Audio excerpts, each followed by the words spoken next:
Hi hello friends, welcome to Meenakshi వంటశాల. నేను ఈరోజు మసాలా శనగపప్పు చేసుకుంటున్నానండి. ముందుగా కుక్కర్లో 1.5 కప్ శనగపప్పు అయితే నానబెట్టి తీసేసుకున్నాను. దానికి సరిపడా సాల్ట్, కాస్త పసుపు, కాస్త జీలకర్ర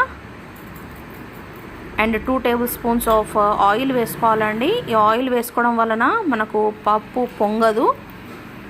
ఏ పప్పు అయినా మనం కుక్కర్లో ఉడికించుకునేటప్పుడు కాస్త ఆయిల్ యాడ్ చేసుకోవాలి. సో ఒక 5 to 6 విజిల్స్ అయితే పెట్టుకున్నాను నేను. సో నేను వెంటనే చేసుకుంటున్నాను కదండి. సో 5 to 6 విజిల్స్ అయితే పెట్టుకున్నాను. దీనికి పోప్కి కావాల్సినవి చాప్ చేసిన ఆనియన్స్, మిర్చి, కరివేపాకు, ఎండుమిర్చి, కాస్త వెల్లుల్లి తీసుకున్నానండి. నెక్స్ట్ ఒక స్టీల్ బౌల్ అయితే పెట్టుకున్నాను నేను. కాస్త 4 స్పూన్స్ ఆఫ్ ఆయిల్ వేసేసి కాస్త 2 స్పూన్స్ ఆఫ్ ఆవాలు, కాస్త జీలకర్ర, కాస్త మెంతులు వేసుకున్నానండి. నేను ప్రతి కర్రీలో కొన్ని మెంతులు అయితే యాడ్ చేసుకుంటాను. నెక్స్ట్ చాప్ చేసిన వెల్లుల్లి తీసేసుకున్నాను. నెక్స్ట్ కరివేపాకు,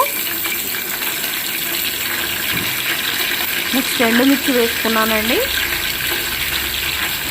3 to 4 ఎండుమిర్చి.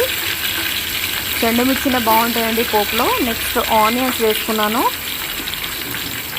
నెక్స్ట్ మిర్చి, చాప్ చేసుకున్న ఆనియన్ అండ్ మిర్చి వేసేసుకున్నాను. కాస్త ఫ్రై అవ్వనిద్దాం ఇవి. ఈ పోపుకి సరిపడా కాస్త సాల్ట్ కూడా వేసుకోవాలి.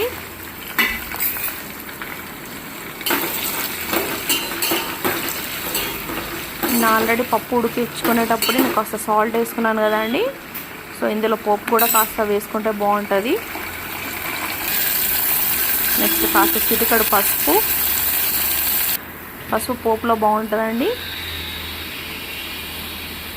నెక్స్ట్ ధనియాల పొడి, ధనియాలు అండ్ లవంగాలు డ్రై రోస్ట్ చేసిన పొడి అండి, అది మసాలా అనుకోండి, మసాలా. నెక్స్ట్ కారం, నెక్స్ట్ ఉడకబెట్టేసుకున్న శనగపప్పు వేసేసుకున్నానండి. వేసేసుకొని కాస్త ఈవెన్గా కలిపేద్దాము. ఈవెన్గా కలిపేస్తే మసాలా శనగపప్పు రెడీ. చాలా బాగుంటుందండి, టేస్టీగా ఉంటుంది. మీరు కూడా ట్రై చేయండి. చేసి ఎలా ఉందో కామెంట్ చేయండి. Thank you.